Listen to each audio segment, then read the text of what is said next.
Hello दोस्तों, आप लोगों का स्वागत है हमारे चैनल स्टोरी बाय डी के एफएम पर। दोस्तों, अगर हमारे चैनल पर नए हो तो सब्सक्राइब कर लो हमारे चैनल स्टोरी बाय डी के एफएम को, क्योंकि स्पिरिट वर्ल्ड और सुपर योद्धा ध्रुव रिटर्न हमारे ही चैनल पर सबसे पहले आता है। एपिसोड 2361, अभूतपूर्व नियंत्रण। तुमने मुझ जैसा सुंदर व्यक्ति कभी नहीं देखा होगा, है ना? यह अनियंत्रित था। उसके मस्तिष्क में अचानक वह चीज प्रकट हुई, और यह एक सहज अनुभूति थी।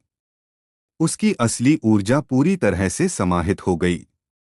एक शक्तिशाली विचार मुक्त हुआ, और ठीक इसी क्षण उस विशालकाय जंगली जानवर को वश में करने की शक्ति ने इस इच्छा शक्ति के ढेर में विस्फोट कर दिया। बस एक दबी हुई आवाज तुरंत चांदी के युद्ध भालू के मन में प्रवेश कर गई। नियंत्रण! आर्यन ने तुरंत चिल्लाया, और वह शक्तिशाली जंगली जानवर को वश में करने की शक्ति युद्ध भालू के मन में फट पड़ी। पलक झपकते ही उसने युद्ध भालू के मन और शरीर पर पूरी तरह से नियंत्रण कर लिया। इसी क्षण युद्ध भालू का विशालकाय शरीर अचानक एक चीख के साथ रुक गया। हुँ! तेज गति से हमला करते हुए अचानक रुक जाने से, चाहे लिन काई की खेती कितनी भी उच्च क्यों न हो, वह समय पर प्रतिक्रिया करने में असमर्थ रहा और उसका पूरा शरीर हवा में उछल गया। आह! धड़ाम! वह जमीन पर बुरी तरह से जा गिरा। उसका मुंह मिट्टी से भरा हुआ था और पत्थरों से रगड़ने के कारण उसके चेहरे पर खून था। वह एक दयनीय स्थिति में था। उसकी आंखों में अतुलनीय सदमा भरा हुआ था। उसका युद्धप्शु अचानक बिना उसके आदेश के क्यों रुक गया था?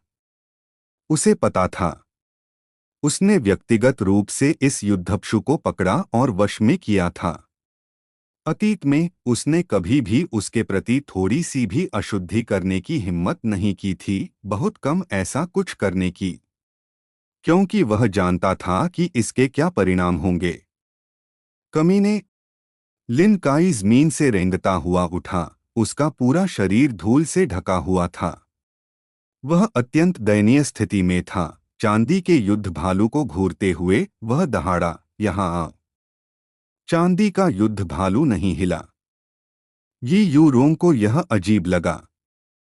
दुबला बंदर, बड़ा आदमी और अन्य लोग भी हक्के बक्के रह गए। क्या हो रहा है? क्या चल रहा है? उस युद्ध भालू को क्या हुआ? क्या उसने तुम्हें धोखा दिया? असंभव है ना?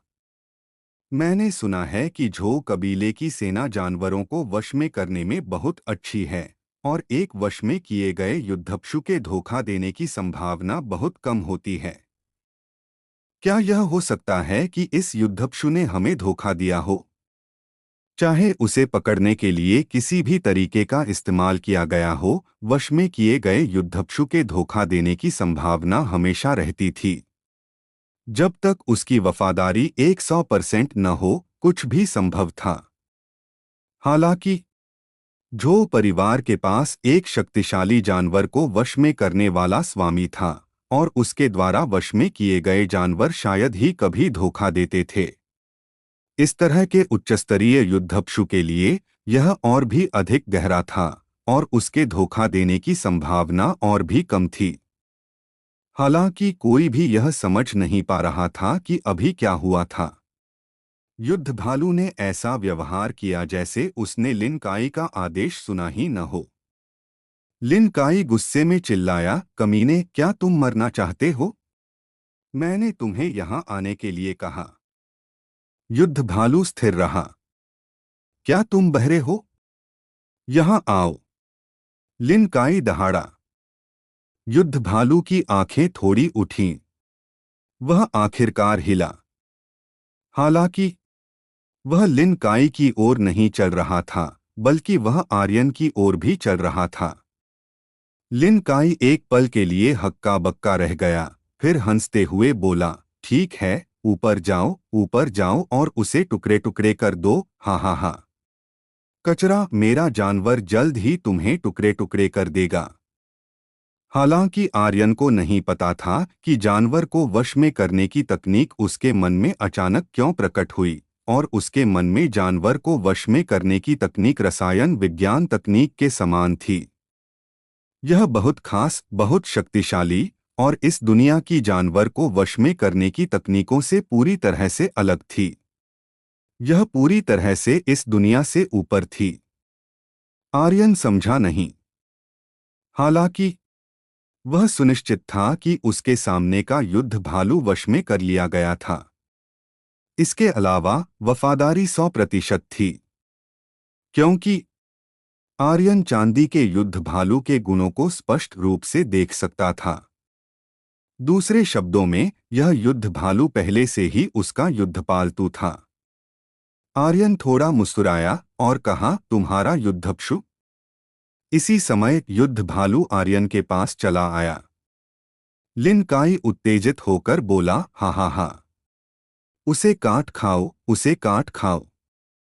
ये यूरों का दिल उसके गले में आ गया। इस दूरी पर यह स्तर 5 का युद्धपशु एक ही बार में आर्यन का सिर काट सकता था। बड़ा आदमी और दुबला बंदर अपनी लार निगल गए, यहाँ तक कि जोर से सांस लेने की हिम्मत भी नहीं कर रहे थे। परिवर्तक की आभा फैल गई और एक शक्तिशाली स्तर 9 राक्षस का दबाव आक्रमण कर रहा था। जैसे ही सभी आर्यन के लिए चिंतित थे, विशालकाय युद्ध भालू अचानक आर्यन के बगल में बैठ गया, अपनी विनम्र सफेद फर से आर्यन के हाथ को सहारा देते हुए। यह एक हस्की की तरह था जो अपने मालिक को खुश करने की कोशिश कर रहा था। यह सभी की आंखों में सदमा भरा हुआ था। वह हक्का बक्का रह गया। क्या हो रहा है? दुबले बंदर ने अपनी आंखें मलीं, उसे अपनी आंखों के सामने हो रहे घटनाक्रम पर विश्वास नहीं हो रहा था। राक्षस का विद्रोह मौजूद था। हालांकि क्या कोई राक्षस जिसने धोखा दिया था, वह तुरंत किसी और का युद्धपशु बन जाएगा? बिल्कुल असंभव। लेकिन अब वह आर्यन का युद्धपशु बन गया था। लिन काई बुदबुदाया, असंभव, असंभव। मेरे लिन परिवार ने जिस दानव जानवर को वश में किया है, वह निश्चित रूप से किसी और का युद्धपशु नहीं बनेगा। आह! तुम कुत्ते, तुमने क्या किया? कमीने, मेरे लिए उसे काट खाओ। लिन काई पागल हो गया।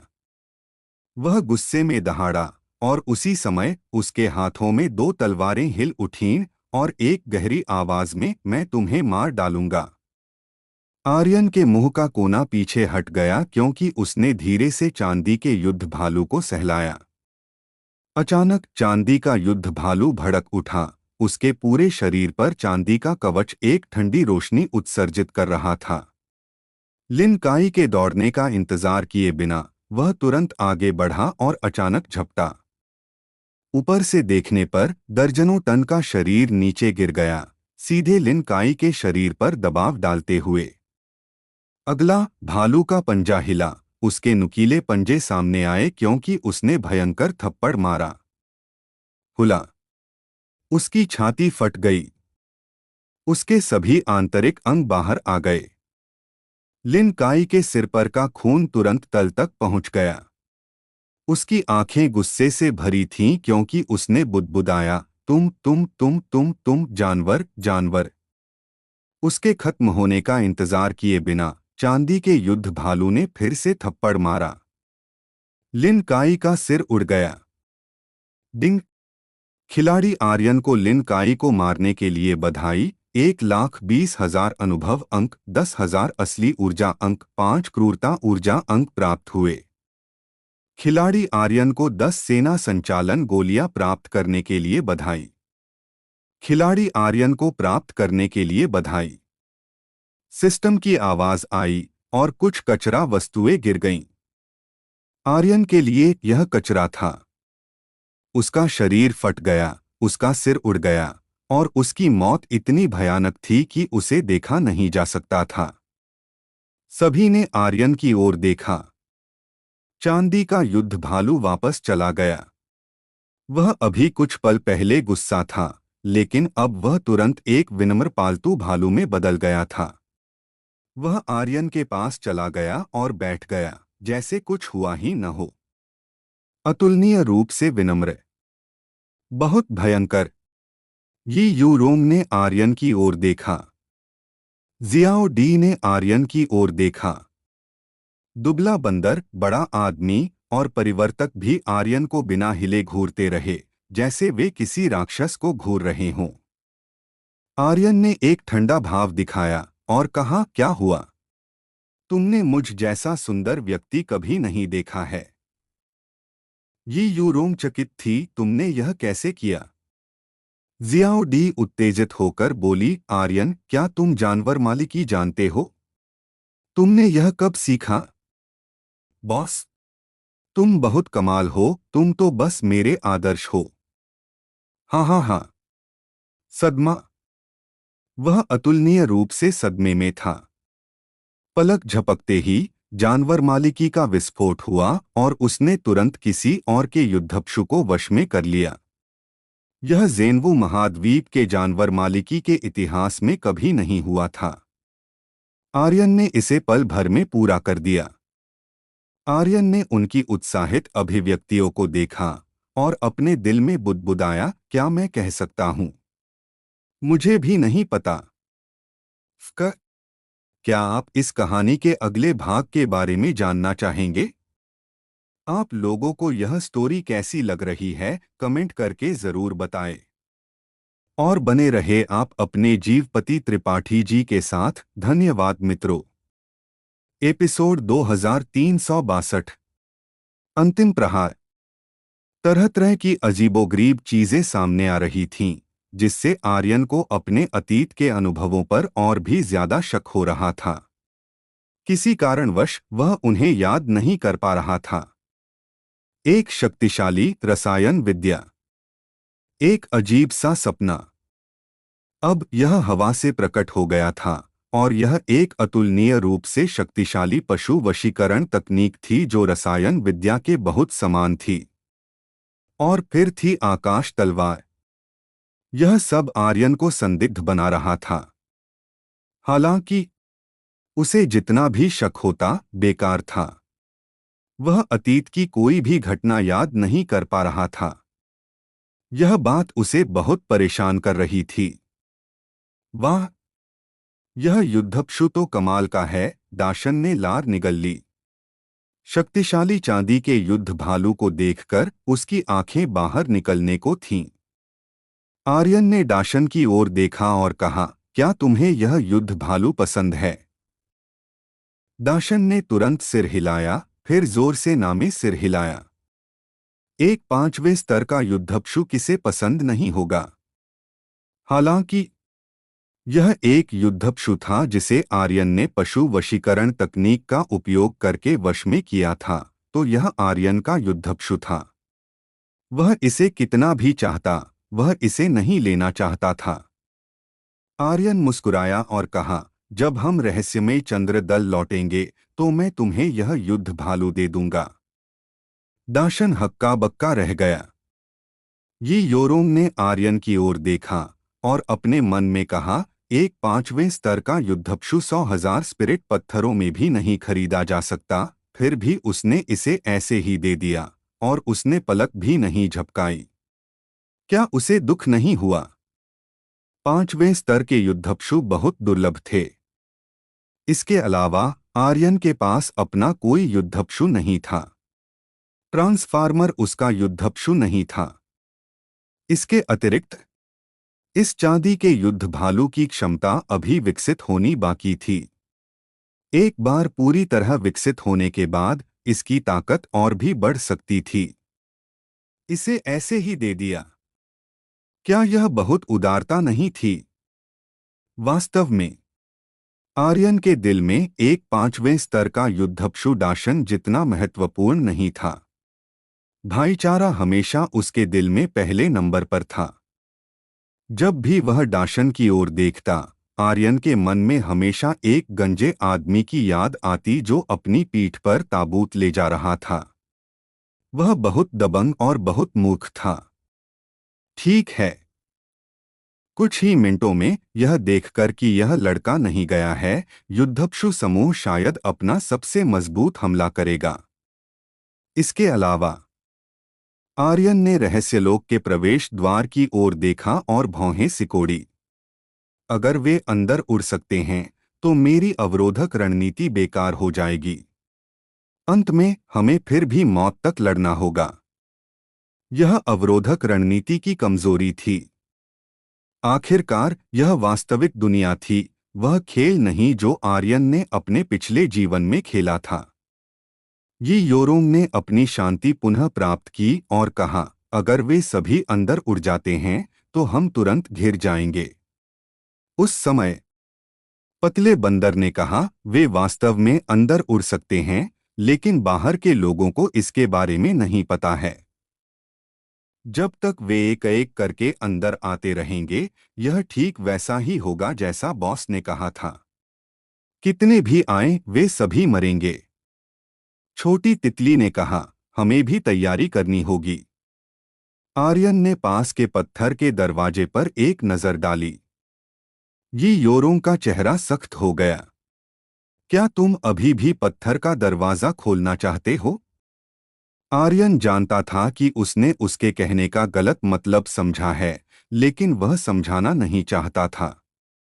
उसने अपनी नजर हटाई और कहा, अभी के लिए ऐसा ही करते हैं। दीदी तितली, पीछे हटो और चांदी के युद्ध भालू को रास्ता रोकने दो। और हाँ, मेरे पास तुम्हारे लिए एक काम है। छोटी तितली पीछे हट गई। आर्यन ने अपने मन को हिलाया। चांदी का युद्ध भालू तुरंत भर गया। इस 5वें स्तर के युद्धप्सु के रास्ता रोकने से उसकी ताकत एक और स्तर बढ़ गई थी। छोटी तितली आर्यन के पास आई और बोली, आर्यन, तुम्हें क्या काम है? आर्यन छोटी तितली को एक तरफ ले गया और उसके कान में कुछ फुसफुसाया। फिर उसने एक सरल और बिना किसी दिखावे वाली वस्तु छोटी तितली के हाथ में रखी। छोटी तितली ने भौहें सिकोड़ी, थोड़ी चिंतित थी। आर्यन ने धीमी आवाज में कहा, दीदी, तुम्हें बस वैसा ही करना है जैसा मैं कहता हूं। किसी और बात की चिंता मत करो। याद रखना, तुम्हें इसका उपयोग तब करना है जब हम और नहीं टिक पाएंगे, समझे? छोटी तितली ने भारी मन से सिर हिलाया और कहा, ठीक है।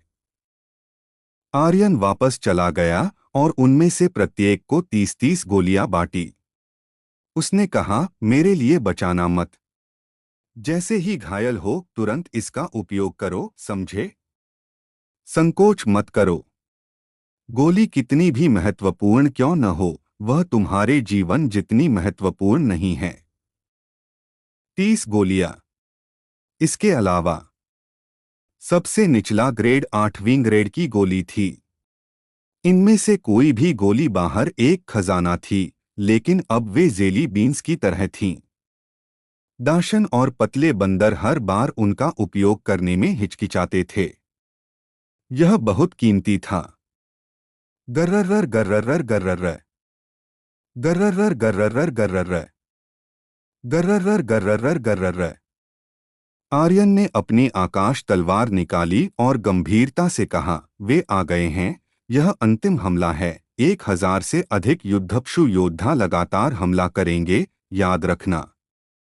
तुम्हें उन युद्धप्सु योद्धाओं की चिंता करने की जरूरत नहीं है जो उड़ते हुए आते हैं। बस अपनी स्थिति रोके रखो और बाकी मुझ पर छोड़ दो, समझे? दाशन और पतले बंदर ने एक साथ कहा। ये योरोंग ने आर्यन की ओर देखा और धीमी आवाज में कहा, अगर मैं मर गई तो कृपया उसे पूरा करने का इंतजार किए बिना। आर्यन ने उसे बीच में ही रोक दिया। चिंता मत करो, मेरे होते हुए तुम नहीं मरोगी। मैं अपनी आर्यन की औरत को मरने नहीं दूंगा। इतना कहकर आर्यन हल्का सा मुस्कुराया। धमाका! एक जोरदार गर्जना के साथ एक युद्धप्सु रहस्यलोक में घुस गया। गर्र! ट्रांसफार्मर अचानक खड़ा हो गया। उसने अपनी मुट्ठी बांधी और वार किया। चट! उसका शरीर मांस का ढेर बन गया और वह तुरंत मारा गया। 1 सेकंड से भी कम समय में एक और युद्धप्सु अंदर घुस आया। धमाका! एक और तत्काल मौत। रहस्यलोक में घुसने वाले कई युद्धप्सुओं को ट्रांसफार्मर ने तुरंत मार डाला। हालांकि यह ध्यान देने योग्य था कि इन युद्धप्सुओं पर कोई योद्धा नहीं थे, बस युद्धप्सु अंदर घुस रहे थे। रहस्यलोक के बाहर लगभग 1 दर्जन युद्धप्सुओं ने भौहें सिकोड़ी और उत्सुकता से कहा, सेनापति, अंदर वास्तव में कुछ अजीब है। हमारे युद्धप्सु घुसते ही मर गए। उनका अपने युद्धप्सुओं के साथ एक तरह का संबंध था। एक बार यह संबंध टूट गया तो केवल एक ही संभावना थी, युद्धप्सु मर गया था। तत्काल मौत। तो अंदर 6ठे स्तर के धारीदार एक आंखों वाले बाघ की पीठ पर बैठा बूढ़ा आदमी भौहें सिकोड़कर बोला, तो अग्निशक्ति युद्ध टीम शायद पूरी तरह खत्म हो गई है। रहस्यमयी चंद्र दल का एकमात्र युवा संप्रदाय स्वामी कितनी शक्ति रख सकता है? या इस रहस्यलोक में कोई शक्तिशाली राक्षस है? नहीं, मेरा युद्धप्सु समूह कभी नहीं हारा। बूढ़े आदमी की आंखें विकराल हो गईं और उसके नीचे बैठा 6ठे स्तर का युद्धप्सु गरज उठा। बूढ़े आदमी ने अपने हाथ में छोटा पीला झंडा लहराया और कहा, तुम सब हमला करो।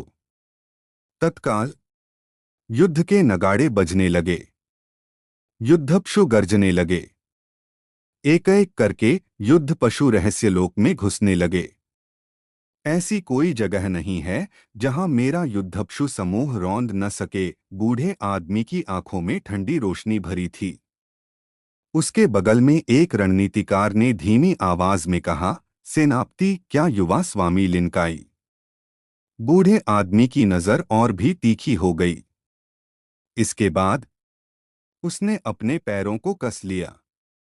हाँ, धारीदार एक आंखों वाला बाघ राजा की गर्जना के साथ बाहर निकला। इस क्षण उसकी पीठ से अचानक एक जोड़ी पंख फैल गए और वह युद्धप्सु समूह के सिर के करीब उड़ते हुए रहस्यलोक के प्रवेश द्वार की ओर उड़ गया। तुमने मेरे सिंह परिवार के लोगों को चोट पहुंचाई है। तुम कोई भी हो, आज तुम्हारी मौत निश्चित है। रहस्यलोक में आर्यन ने अपने दिल में गहरी सांस ली और रहस्यलोक के प्रवेश द्वार के ऊपर आसमान को घूरने लगा। उसे आसमान को रोकना था। अचानक रहस्यलोक के प्रवेश द्वार के ऊपर की जगह विकृत हो गई। आप लोगों को यह स्टोरी कैसी लग रही है, कमेंट करके जरूर बताएं। और बने रहे आप अपने जीवपति त्रिपाठी जी के साथ। धन्यवाद मित्रों। एपिसोड 2363 मृत्यु युद्ध। इससे पहले कि वह अपनी बात पूरी कर पाता, एक पंखों वाला धारीदार बाघ तेजी से गुजरा। यी योरोंग ने तुरंत कहा, स्तर 6 का युद्धप्सु। एक आंख वाला बाघ। युद्धप्सु समूह का सेनापति लिनतियानशॉ। उसकी पीठ पर बैठा बूढ़ा व्यक्ति झो याओजों के अधीन 8 महान सेनापतियों में से एक लिनतियानशॉ था।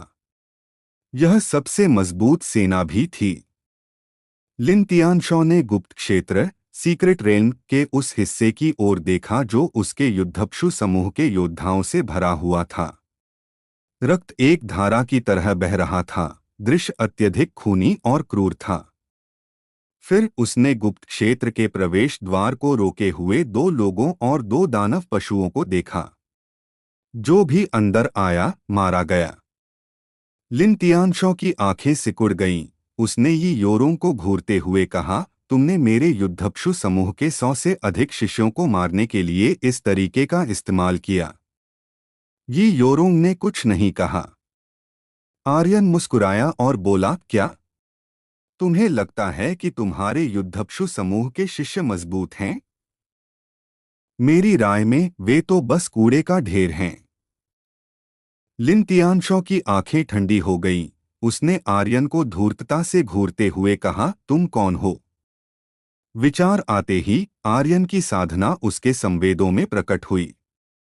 छठे दर्जे की क्यूई शोधन का कूड़ा, तुम्हें मुझसे बात करने की भी योग्यता नहीं है।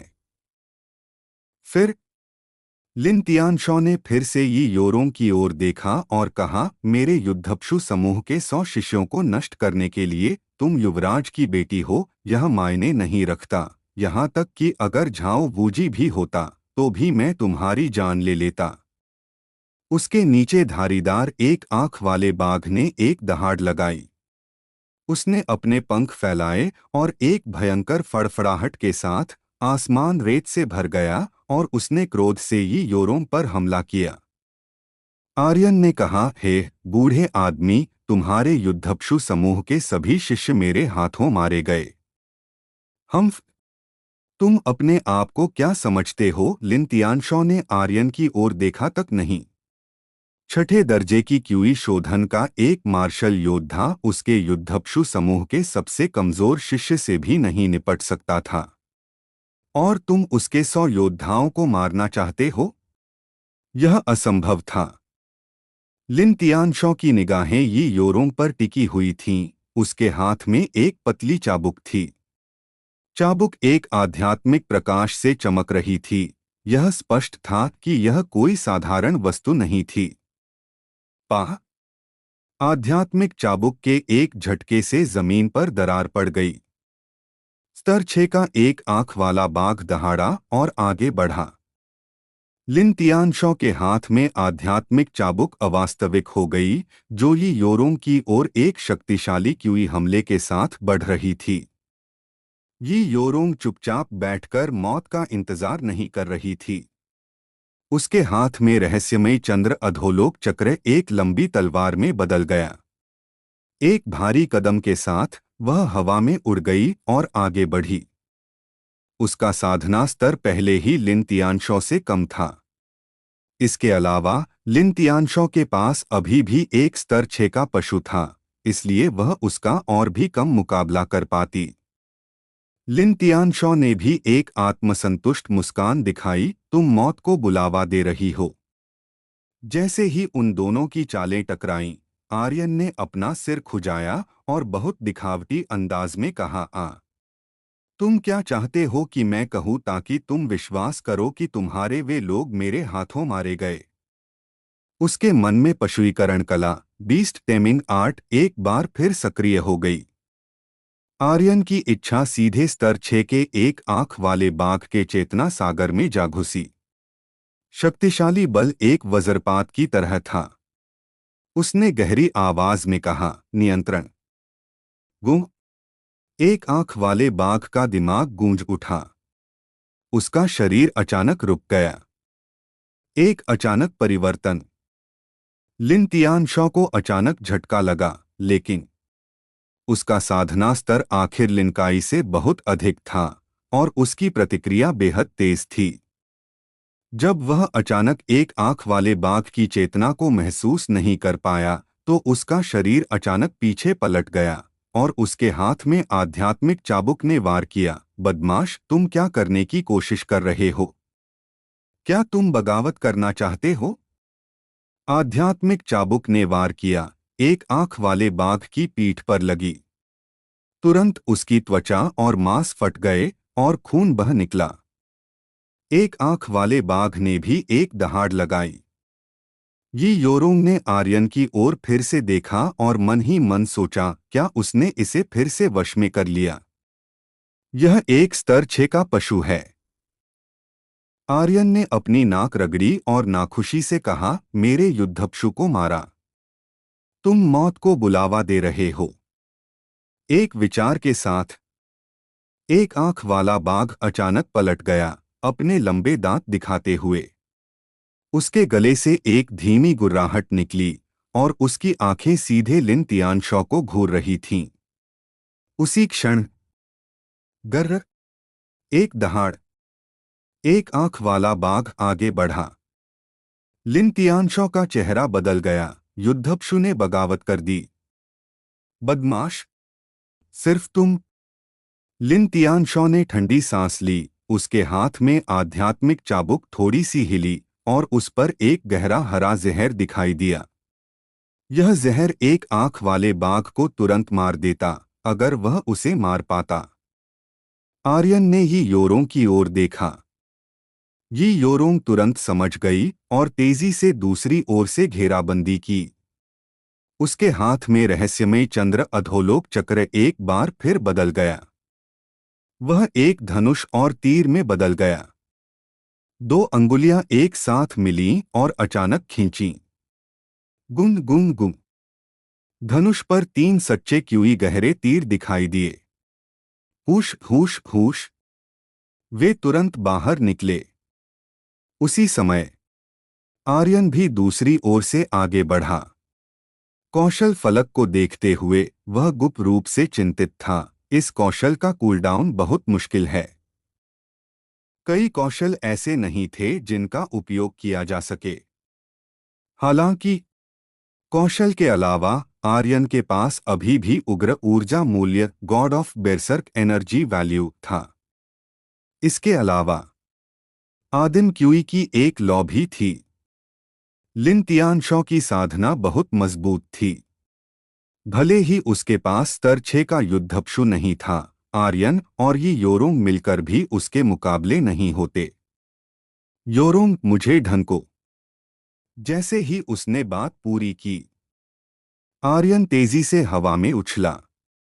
एक आंख वाला बाघ भी तुरंत पूरी तरह से सहयोग किया। एक कदम के साथ वह आसमान में उड़ गया और बाघ की पीठ पर उतरा। आकाश तलवार हिलने लगी। फू फू फू। आकाश तलवार पर एक अजीब रोशनी चमकी। उसके बाद आर्यन का सच्चा क्यूई तेजी से बढ़ने लगा। आकाश कला फर्ममेंट आर्ट। सच्चा क्यूई सूख गया। लिन तियानशॉ मुस्कुराया। क्यूई शोधन क्षेत्र का सिर्फ एक कूड़ा मेरे सामने इतना उद्दंड होने की हिम्मत करता है। चूंकि तुम मौत को बुलावा दे रहे हो तो मैं तुम्हारी इच्छा पूरी करूंगा। हुआ। आध्यात्मिक चाबुक हिली और एक आध्यात्मिक सर्प की तरह वह सीधे आर्यन की ओर बढ़ी। आर्यन सावधान। बॉस। ट्रांसफार्मर जल्दी जाओ और बॉस को बचाओ। हम यहां टिके रहेंगे। लिन तियानशॉ झो याओजोंग के अधीन 8 महान सेनापतियों में से एक था। वह उत्पत्ति शोधन क्षेत्र ओरिजिन रेफिनिंग रेल्म के शिखर पर था और अत्यंत शक्तिशाली था। इसके अलावा उसके हाथ में जो हथियार था वह स्वर्ग श्रेणी का आध्यात्मिक खजाना था। इस स्थिति में आर्यन निश्चित रूप से मर जाता। यी योरोंग ने भी भौहें सिकोड़ी और रहस्यमय चंद्र अधोलोक चक्र पर तीर तेजी से निकलने लगे। इस क्षण आर्यन की आकृति एक भ्रम की तरह थी, एक छाया की तरह। वह तेजी से लिन तियानशॉ के चारों ओर घूम रहा था। लिन तियानशॉ की विष चाबुक भी चारों दिशाओं में प्रकट हुई और आर्यन को उसके पास जाने का कोई मौका नहीं मिला। आकाश कला की शक्ति बहुत मजबूत थी। यह एक तलवार कौशल था। अगर वह करीब नहीं आ पाता तो वह सिर्फ तलवार क्यूई पर निर्भर होकर लिन तियानशॉ को नहीं मार पाता। आर्यन की आंखें कपटी हो गईं। उसने ज्यादा परवाह नहीं की। उसके बाएं हाथ में तलवार थी, उसका दाहिना हाथ हिला और सीधे विष चाबुक को पकड़ लिया। लिन तियानशॉ उत्साहित हो गया। हा हा हा। तुम मौत को बुलावा दे रहे हो। चाबुक ने तेजी से वार किया। आर्यन ने जमीन पर पैर पटका और एक आंख वाले बाघ ने उसे सीधे बाहर फेंक दिया। उसके दाहिने हाथ की हथेली में असहनीय दर्द था और उसकी त्वचा के नीचे अनगिनत काले धागे चींटियों की तरह लगातार उसके हृदय मेरिडियन की ओर दौड़ रहे थे। दर्द जहर उसके शरीर में तेजी से बढ़ रहा था। आर्यन ने इसे सहन किया। लिन तियानशॉ ने ठंडी हंसी हंसते हुए कहा, तुम सब जल्द ही मरने वाले हो। क्या ऐसा है? अगर तुम नहीं मरोगे तो मैं कैसे मरूंगा? आर्यन ने गंभीरता से कहा। आकाशकला। मर जाओ। शक्तिशाली तलवार क्यूई चारों दिशाओं से बह निकला। जो लिन तियानशॉ को मधुमक्खियों के झुंड की तरह घेर रहा था। यह तलवार का वार। आप लोगों को यह स्टोरी कैसी लग रही है, कमेंट करके जरूर बताएं। और बने रहे आप अपने जीवपति त्रिपाठी जी के साथ। धन्यवाद मित्रों। एपिसोड 2364। जैसे ही पत्थर का दरवाजा खुला, एक भयानक और अमंगल शक्ति का ज्वार उमड़ पड़ा। मर जा। तलवार का आवेग उमड़ा और आकाश तलवार पर एक विचित्र प्रकाश कौंध उठा। आकाश कला का पहला वार छूटा। लिन तियानशॉ ने एक अतुलनीय रूप से तीव्र तलवार का आवेग महसूस किया और सदमे से अभिभूत हो गया। इतनी कम उम्र में ऐसी प्रबल तलवार का आवेग। इस लड़के को जीवित नहीं छोड़ना चाहिए। जैसे ही आर्यन की तलवार नीचे गिरी, लिन तियानशॉ की आंखें रक्तवर्ण हो गईं और बड़ी बड़ी हो गईं। रक्तसार ही मार्गदर्शक है। जीवनात्मा पशु। धड़ाम।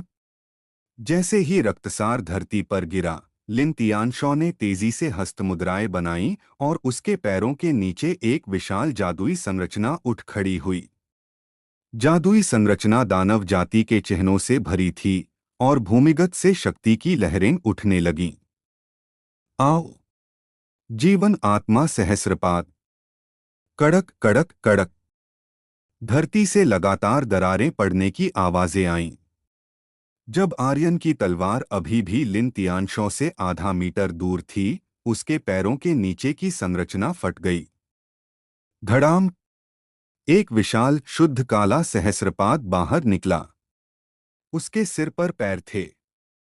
उसका पूरा शरीर काला और चमकदार था। यह बिल्कुल हॉटबिडेड लेजेंड ऑफ मिर 2 के नागदेव जैसा था। हालांकि यह प्राणी उससे भी अधिक क्रूर था। लिन तियानशॉ गर्जा, इसे फाड़ डालो। जीवनात्मा पशु। ये योरोंग की अभिव्यक्ति भयावह हो गई और वह चिल्लाई, आर्यन सावधान। रूपांतरक अब और खुद को रोक नहीं पाया। वह मुड़ा और आगे बढ़ने वाला था। जैसे ही वह आर्यन को देख रहा था, कई सैनिकों ने पतले बंदर को धकेल दिया और आगे बढ़े। यदि उन्होंने उसे अभी नहीं मारा, तो दुश्मन की स्थिति को रोकने की उनकी रणनीति तुरंत ढह जाएगी। आर्यन चिल्लाया, इधर मत आओ। मेरी चिंता मत करो। रास्ता रोको। एक बार नाकाबंदी विफल हो गई तो यही असली खतरा होगा। लिन तियानशॉ कितना भी शक्तिशाली क्यों न हो, वह हजारों युद्धदानवों की बराबरी नहीं कर सकता था। जीवनात्मा पशु। सेनापति ने अपने जीवनात्मा पशु को भी बुला लिया है। क्या यह लड़का इतना भयानक नहीं है? हालांकि यह मर चुका है। उसे मरना ही होगा। सेनापति के आत्मा पशु से कोई कभी बच नहीं पाया। जीवनात्मा पशु। पशु दमन कला के लिए अद्वितीय एक जीवन पशु। वह अपनी पशु दमन शक्ति का उपयोग करके एक राक्षसी पशु के साथ अनुबंध कर रहा था। उसने राक्षसी पशु को अपनी भाग्य चक्र शक्ति को अवशोषित करने दिया। वह जितना मजबूत होता, उसका जीवनात्मा पशु उतना ही मजबूत होता। लिन तियानशॉ दशकों से इस जीवनात्मा पशु का पोषण कर रहा था। यह जीवनात्मा पशु अत्यंत शक्तिशाली था, यहाँ तक कि उससे भी अधिक शक्तिशाली। इसके अलावा उसे इतनी अचानक बुलाया गया था कि कोई भी समय पर प्रतिक्रिया नहीं दे पाया। ऐसी परिस्थितियों में आर्यन निश्चित रूप से मर जाएगा। हाँ हाँ हाँ। मेरे जीवनात्मा पशु के हाथों मरना तुम्हारा सम्मान है। लिन तियानशॉ बहुत गर्व महसूस कर रहा था। वह उन लोगों पर कभी दया नहीं दिखाता था जिन्हें मारना योग्य था। एक ही वार में मारना, यह सेना की शैली थी।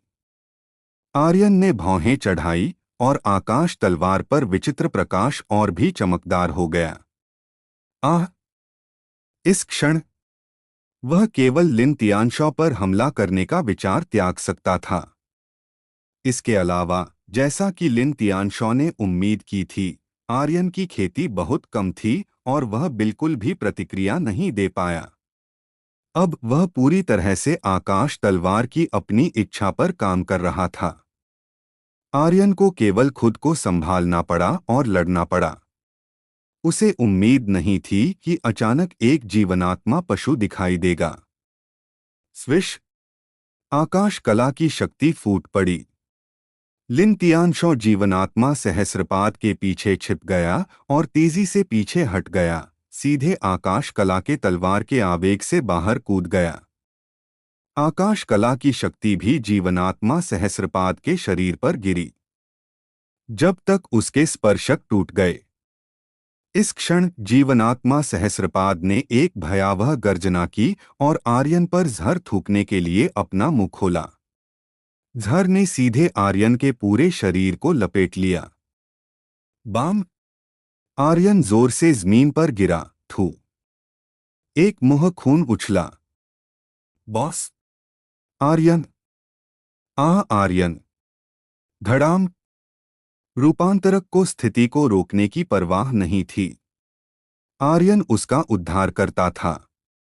आर्यन ने उसे दूसरा जीवन दिया और उसे 9वें स्तर का दानव पशु बनने दिया। आर्यन को घायल देखकर उसे इतनी परवाह नहीं थी। वह सीधे बाहर निकल आया। उसी समय रजत युद्ध भालू और छठे स्तर का एक आंखों वाला बाघ भी पहले क्षण में बाहर निकले।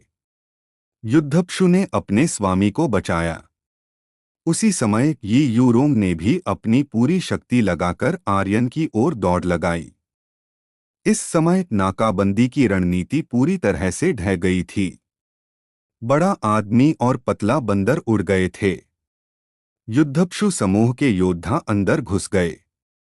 केवल आधे मिनट में सैकड़ों युद्धपशु योद्धा अंदर घुस आए थे। एक पल में आर्यन और अन्य एक हताश स्थिति में थे। आर्यन जमीन पर गिर गया। रूपांतरक को अपनी ओर दौड़ते देखकर उसका दिल डूब गया। ओह नहीं, नाकाबंदी की रणनीति ढह गई है। वह चिल्लाना चाहता था, हालांकि उसका पूरा शरीर सुन्न था और उसकी जीभ भी सुन्न थी। वह बिल्कुल भी आवाज नहीं निकाल पा रहा था। केवल यही नहीं, आर्यन की चेतना सुन्न थी, जैसे उसका पूरा शरीर लकवाग्रस्त हो गया हो। यह बेहद असहज था। उसके शरीर को लपेटे हुए जहर उसके शरीर में रिसता जा रहा था, ठीक वैसे ही जैसे उसकी हथेली में चाबुक पर जहर था। वह पागलपन की तरह उसके दिल की ओर दौड़ रहा था। एक बार जब जहर उसके दिल में प्रवेश कर जाता तो आर्यन मर जाता। अभी एक ही रास्ता था, यह सुनिश्चित करने का कि वह मरे नहीं। स्तर बढ़ाओ। लेकिन वह अभी हिल भी नहीं सकता था। वह राक्षसों को कैसे मार सकता था? अनुभव प्राप्त करने के लिए कैसे मार सकता था? जिस पर वह भरोसा कर सकता था वह रूपांतरक था। जीवनात्मा सहस्रपाद के स्पर्शकों में से एक को आर्यन ने काट दिया था। उसने अभी कुछ नुकसान पहुंचाया था। जब तक रूपांतरक जीवनात्मा सहस्रपाद को मार देता तब तक प्राप्त अनुभव आर्यन के स्तर को बढ़ाने के लिए पर्याप्त होगा। जैसे ही उसका स्तर बढ़ जाता उसके शरीर का सारा दर्द दूर हो जाता। गरज! रूपांतरक पागलपन की तरह आगे बढ़ा। उसके शरीर पर कवच से ठंडी रोशनी निकल रही थी।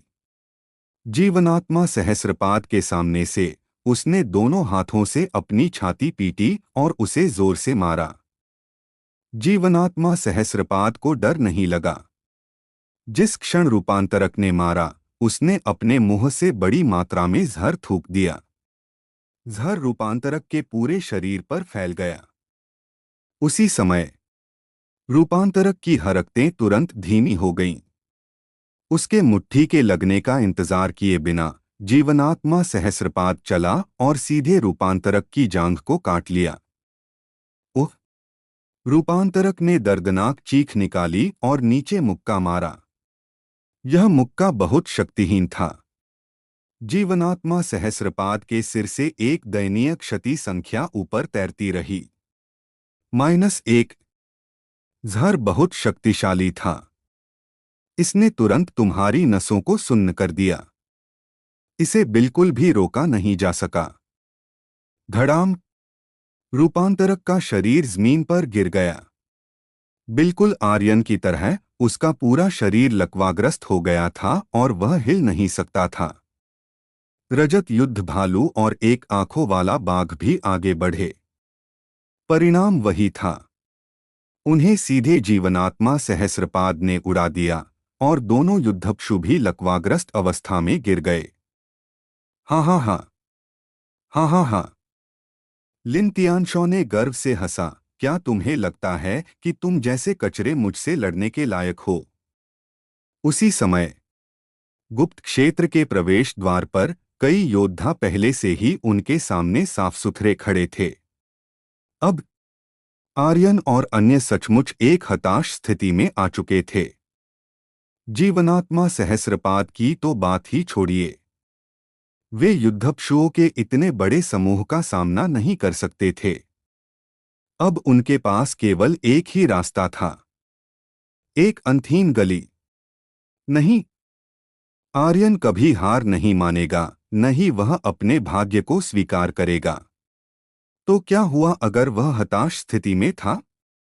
मैं अभी भी इस्पात हूं। आर्यन ने छोटी तितली को देखा जो पहले से ही पत्थर के दरवाजे के बगल में थी। उसकी आंखें भयावह हो गईं और वह अपनी पूरी ताकत से गरजा, दरवाजा खोलो। इस स्थिति में छोटी तितली ने बिल्कुल भी संकोच नहीं किया। उसने प्राचीन रहस्यमय चंद्र स्क्रॉल निकाला और उसे पत्थर के दरवाजे के बीच में पत्थर के खांचे में कसकर डाल दिया। उसने उसे जोर से घुमाया। कड़कचा तंत्र सक्रिय हो गया। दोनों पत्थर के दरवाजे धीरे धीरे खुलने लगे और एक दुष्ट आभा तुरंत बाढ़ की तरह बाहर निकल आई।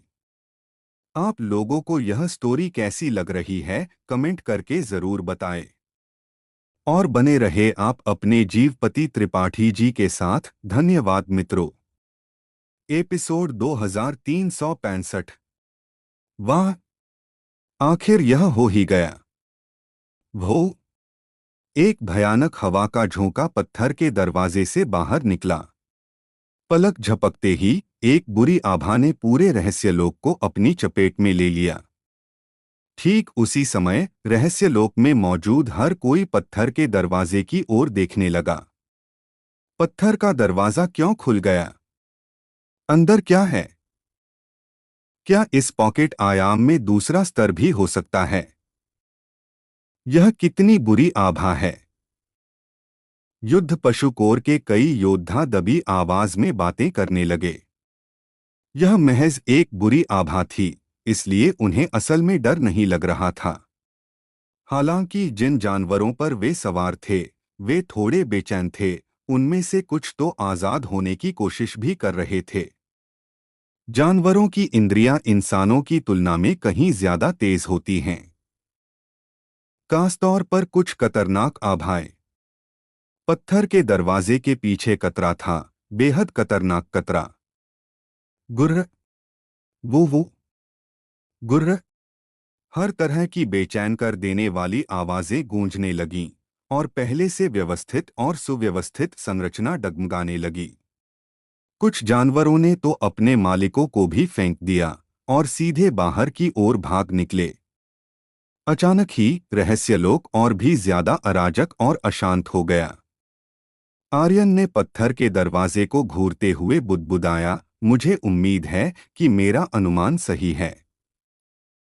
हालांकि इस समय उसकी जान खतरे में नहीं थी और जीवन का वसंत लगातार उसके स्वास्थ्य को बहाल कर रहा था।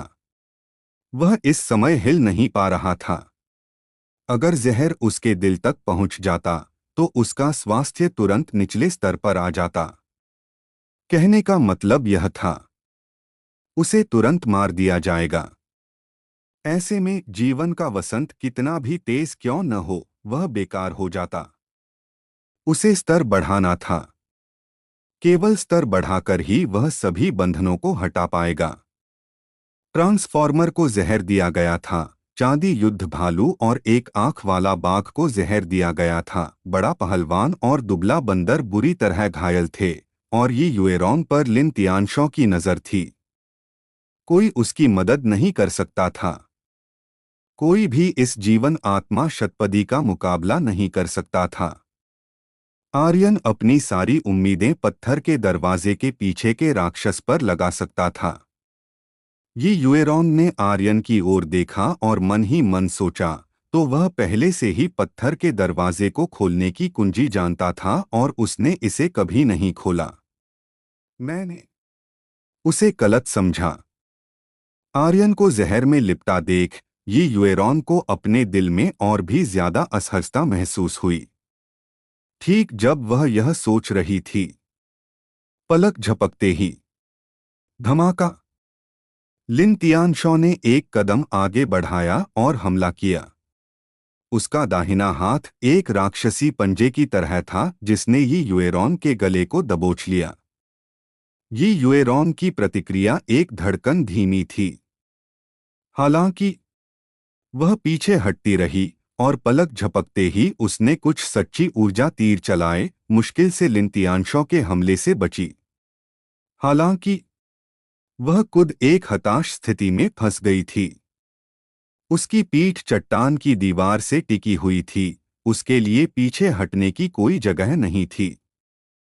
लिन तियानशॉ ने देखा कि ये युएरॉन के पास पीछे हटने के लिए कोई जगह नहीं थी और उसे कार्रवाई करने की कोई जल्दी नहीं थी। उसने ठंडी सांस ली और भारी आवाज में कहा, अंदर क्या है?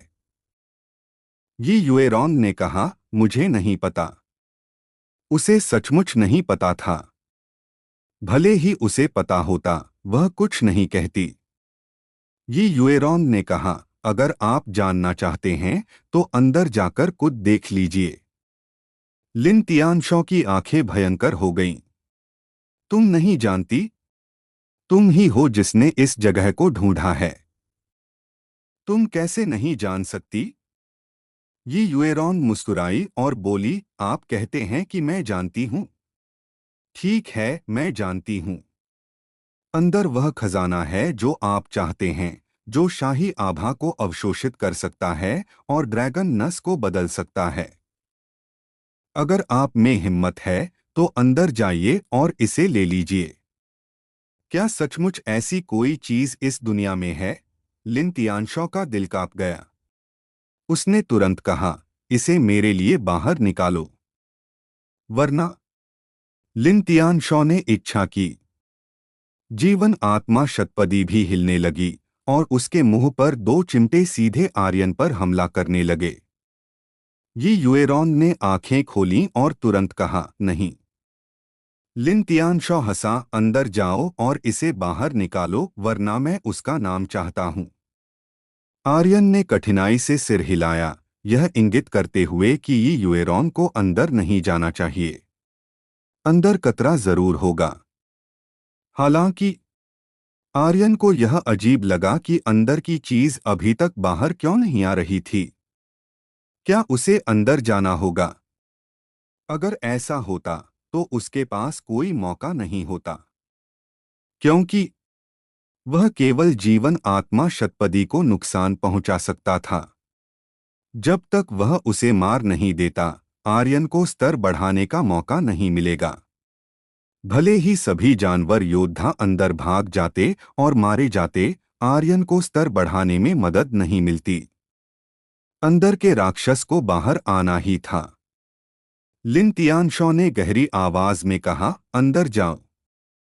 आर्यन ने अपनी पूरी ताकत से सिर हिलाया। ये युएरॉन बहुत शांत थी और बोली, ठीक है, मैं अंदर जाऊंगी। लिन तियानशॉ ने एक आत्मसंतुष्ट मुस्कान बिखेरी और कहा, यह हुई ना बात। अंदर जाओ और मेरे लिए वह चीज निकालो और मैं तुम्हारे कुत्तों की जान बख्श दूंगा। हाँ हाँ हाँ। इसके बाद लिन तियानशॉ ने आर्यन की ओर देखा और कहा, लड़के, तुम्हारी स्त्रियों के साथ किस्मत कम नहीं है। यह झाओ राज्य की नंबर 1 खूबसूरती है और वह युवराज की मंगेतर भी है। तुमने युवराज को धोखा दिया। मैं बस इतना कह सकता हूं कि तुम कमाल हो। हा हा हा। ये युएरोंग ने आर्यन की ओर देखा और बड़े बड़े कदमों से पत्थर के दरवाजे की ओर बढ़ी। उसके पास कोई और रास्ता नहीं था। इसके अलावा आर्यन ने श्याओ डाई को पत्थर का दरवाजा खोलने क्यों दिया था? कोई कारण जरूर होगा। ये युएरोंग मूर्ख नहीं थी। उसने तुरंत अनुमान लगा लिया कि आर्यन अंदर के राक्षसों का उपयोग युद्ध पशु समूह के लोगों से निपटने के लिए करना चाहता था। अब उसे बस राक्षस को बाहर निकालना था। जैसे ही ये युएरॉन पत्थर के दरवाजे की ओर बढ़ने वाली थी, श्याओ डाई, जो अब तक किनारे पर बिना कुछ बोले छुपी हुई थी, अचानक खड़ी हुई और बोली, मैं अंदर जाकर इसे लाने में आपकी मदद करूंगी। जैसे ही उसने बात खत्म की, श्याओ डाई तुरंत पत्थर के दरवाजे में घुस गई। आर्यन की आंखें अचानक चौड़ी हो गई। वह जोर से दहाड़ना चाहता था, लेकिन उसकी जीभ सुन्न थी और वह कोई आवाज नहीं निकाल पा रहा था। ये युएरोंग चिल्लाई, श्याओ डाई। लिन तियानशॉ थोड़ा मुस्कुराया और कहा, लड़के, एक और महिला जो तुम्हारे लिए मरने को तैयार है। मैं सच में नहीं समझ पा रहा हूं कि तुम में ऐसा क्या कांस है। आर्यन लगातार अपना सिर हिलाता रहा। उसके दिल में गुस्सा आसमान छू गया और उसने जोर से शाप दिया, तुम्हारे पूर्वजों का सत्यानाश। श्याओ डाई का अभ्यास स्तर बहुत कम था। उसे रक्त शोधन क्षेत्र के एक ही झटके में मार दिया जाएगा। ये युएरोंग अलग थी। वह मूल शोधन क्षेत्र में थी, इसलिए भले ही वह उसका मुकाबला नहीं कर सकती थी, फिर भी वह पीछे हट सकती थी। श्याओ डाई का अंदर जाना सीधे मौत को न्योता देना था। हालांकि श्याओ डाई कर्तव्यबद्ध थी। उसके लिए खुद कतरा उठाना ये युएरोंग को कतरा उठाने देने से बेहतर था, क्योंकि उसके दिल में वह एक बेकार छोटी लड़की थी और बड़ी बहन ये जन्म से ही खूबसूरत थी और उसमें असाधारण प्रतिभा थी। वह आर्यन के साथ रहने से खुद से ज्यादा उपयोगी साबित होगी। इसके अलावा श्याओ डाई यह भी समझ गई थी कि आर्यन को ये युएरोंग पसंद थी, और भले ही ये युएरोंग ने यह खुलकर नहीं कहा था, उसे भी अपने दिल में आर्यन पसंद था। वह उनकी मदद करने के लिए सब कुछ न्योछावर करने को तैयार थी। श्याओ डाई पत्थर के दरवाजे तक गई, मुड़ी और आर्यन की तरफ मुस्कुराई, फिर अंदर चली गई। बुरी आभा ने तुरंत उसे अपनी चपेट में ले लिया। आर्यन ने अपने दिल में दहाड़ा, अंदर मत जाओ। ये युएरोंग भी तेजी से उड़कर आई और बोली, श्याओ डाई, अंदर मत जाओ। हालांकि लिन तियानशॉ की गति और भी तेज थी। उसने तेजी से ही युएरोंग को रोका और कहा, वह मर चुकी है, तुम अंदर जा सकती हो। सत्यानाश! आर्यन इतना गुस्से में था कि वह पागल हो गया। उसने तुरंत सिस्टम शॉप खोली और जहर नाशक गोली की तलाश की। उसे अपने शरीर से जहर निकालना ही था, वरना वह कुछ भी नहीं कर पाएगा। हे भगवान! एक पृथ्वी श्रेणी की जहर नाशक गोली की कीमत 10 लाख अंक है। सिस्टम, तुम नरक में जाओ, आर्यन ने जोर से शाप दिया। आर्यन इस समय बहुत बेचैन था। वह अतुलनीय रूप से बेचैन था। ठीक जब वह बेचैन महसूस कर रहा था, पत्थर के दरवाजे से एक खतरनाक आवाज आई। ऊ! उस पल में पत्थर का दरवाजा अचानक खुल गया। बुरी आभा और भी तेजी से बाहर निकली। अगले ही पल रहस्यलोक में सन्नाटा छा गया। हालांकि जीवन आत्मा शतपदी बेचैन होने लगी। बिना किसी हिचकिचाहट के वह सीधे जमीन में घुस गई। उसके सिर के ऊपर एक उल्टा ज़ॉम्बी था। उसका पूरा शरीर काले बालों से ढका हुआ था और काले बालों के नीचे एक सुनहरी रोशनी थी। आगे क्या होगा? क्या आर्यन इस जहर से बच पाएगा और श्याओ डाई को बचा पाएगा? आप लोगों को यह स्टोरी कैसी लग रही है, कमेंट करके जरूर बताएं। और बने रहे आप अपने जीवपति त्रिपाठी जी के साथ। धन्यवाद मित्रों। हेलो दोस्तों, आप लोगों का स्वागत है हमारे channel story by DK FM और स्टोरी बाय डीके एफएम 2.0 पर। दोस्तों, अगर हमारे चैनल पर नए हो तो सब्सक्राइब कर लो हमारे channel story by DK FM और स्टोरी बाय डीके एफएम 2.0 को, और वीडियो पर लाइक और कमेंट भी कर दिया करो ताकि हमें पता चल सके कि आप लोगों को ये स्टोरी के साथ लग रहा है। स्पिरिट वर्ल्ड और सुपर योद्धा ध्रुव रिटर्न के असली एपिसोड आपके YouTube channel story by DK FM, जिसमें लगभग 11,000 सब्सक्राइबर है, और YouTube channel story by DK FM 2.0 और Telegram channel Dhruv return season 4 story by DK FM पर अपलोड होते हैं। अगर आप लोग दूसरे चैनलों पर एपिसोड सुन रहे हो तो उस चैनलों को अनसब्सक्राइब कर दो और मेरे channel YouTube channel story by DK FM, जिसमें लगभग 11,000 सब्सक्राइबर हैं, और YouTube channel story by DK FM 2.0 और Telegram channel Dhruv return season 4 story by DK FM से जुड़ने की कोशिश करो ताकि आप ओरिजिनल एपिसोड और सबसे पहले एपिसोड पा सको। एपिसोड 2366 2367। जैसा कि आपने अनुरोध किया है, मैंने कहानी को हिंदी में एक उपन्यास के रूप में प्रस्तुत किया है, जिसमें सभी चीनी नामों और शब्दों को उनके स्थायी हिंदी अनुवादों से बदल दिया गया है। सबको मरना होगा। एक भयानक गड़गड़ाहट के साथ निषिद्ध गहन अर्थ का विस्फोट हुआ। लिन तियान शॉ यह नाम पहले नहीं दिया गया है, इसलिए इसे ऐसे ही रखा जाएगा कि सिर पर खून की अंतिम बूंद भी समाप्त हो गई, और तभी सिस्टम की आवाज गूंज उठी। डिंग। खिलाड़ी आर्यन को लिन तियान शॉ को मारने के लिए बधाई। आपको 1,80,000 अनुभव अंक, 18,000 वास्तविक ची अंक और उन्मत्त ऊर्जा के 10 अंक प्राप्त हुए हैं। खिलाड़ी आर्यन को पशु वशीकरण चाबुक प्राप्त करने के लिए बधाई। खिलाड़ी आर्यन को 5 पशु आत्मा गोलियां प्राप्त करने के लिए बधाई। खिलाड़ी आर्यन को प्राप्त हुआ। सिस्टम लगातार बचता रहा। हालांकि यह व्यक्ति अभी केवल तत्व शोधन चरण में था, इसलिए उसे केवल एक छोटा मालिक माना जा सकता था। भले ही उसे कुछ मिल भी जाता, वह कुछ खास कमाल का नहीं होता। आर्यन ने इसे गंभीरता से नहीं लिया। लेकिन निषिद्ध गहन अर्थ की एक और विशेष विशेषता थी। वह यह कि यह लिन तियान शॉ की खेती का 10वां हिस्सा अवशोषित कर लेगा। यह खेती आर्यन के लिए अनुभव में बदल जाएगी। अचानक सिस्टम की आवाज फिर से गूंज उठी। डिंग।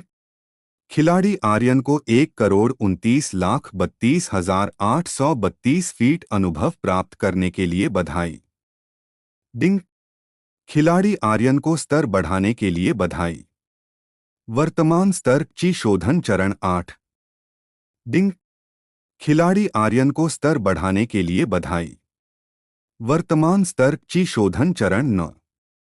शानदार। 2 स्तर ऊपर होने की सूचनाओं के बाद आर्यन खुद को दहाड़ने से नहीं रोक पाया। सिर्फ 5 मिनट में वह 3 स्तर ऊपर उठ गया था। यह गति कोई और नहीं कर सकता था। स्तर, यह वही था जो आर्यन इस समय सबसे अधिक चाहता था। उसका वर्तमान स्तर बहुत कम था। ची शोधन चरण स्वर्ग पंथ भोज के लिए पर्याप्त नहीं था। इसके अलावा एक बार जब झाओ परिवार को पता चला कि यी योरोंग ने झाओ हाई के जीवन स्रोत को काट दिया था, तो भोज और भी खतरनाक हो जाएगा। उसे और मजबूत होना था। सेनापति, सेनापति, सेनापति। आसपास के युद्धप्सु योद्धा जोर जोर से चिल्ला रहे थे। लिन तियान शॉ को खून से लथपथ देखकर सभी योद्धा पागल हो गए थे। हालांकि किसी ने भी आगे बढ़ने की हिम्मत नहीं की। सिर्फ इसलिए कि वे आगे नहीं बढ़े, इसका मतलब यह नहीं था कि आर्यन उन्हें जाने देगा। तुम सबको मरना होगा। आर्यन ने युद्धप्सु दल के योद्धाओं पर अपनी नजर घुमाई। उसकी हत्या की मंशा ठंडी थी। ये सभी अनुभव अंक थे। वह उन्हें कैसे जाने दे सकता था? यदि वह उन सभी को मार देता तो वह निश्चित रूप से सार संघनन क्षेत्र में कदम रख पाता। आर्यन के शब्दों ने उनके दिलों को कंपा दिया। ठीक इसी समय रणनीतिकारों में से एक ने चिल्लाया, सेनापति का बदला लो। लड़ाकू पशु समूह, हमला करो। वह सब कुछ दांव पर लगाने के लिए तैयार था। जैसे ही उसने अपनी बात समाप्त की, 100 से अधिक युद्धप्सु शूरवीर आगे बढ़े। आर्यन को कोई जल्दी नहीं थी। इसके बजाय उसने कुछ ही दूरी पर खड़े काले बालों वाले ज़ॉम्बी को देखा। युद्धप्सु दल बहुत शक्तिशाली था। हालांकि आर्यन को सबसे ज्यादा चिंता काले बालों वाले ज़ॉम्बी की थी, जो लगातार लाशों को निगल रहा था। रूपांतरक और अन्य लोगों द्वारा मारे गए पशु शूरवीर एक तरफ ढेर हो गए थे। काले बालों वाला ज़ॉम्बी एक भूखे भूत की तरह ताजे खून और लाशों को पागलों की तरह निगल रहा था। उसे कुछ समय के लिए हरकत नहीं करनी चाहिए।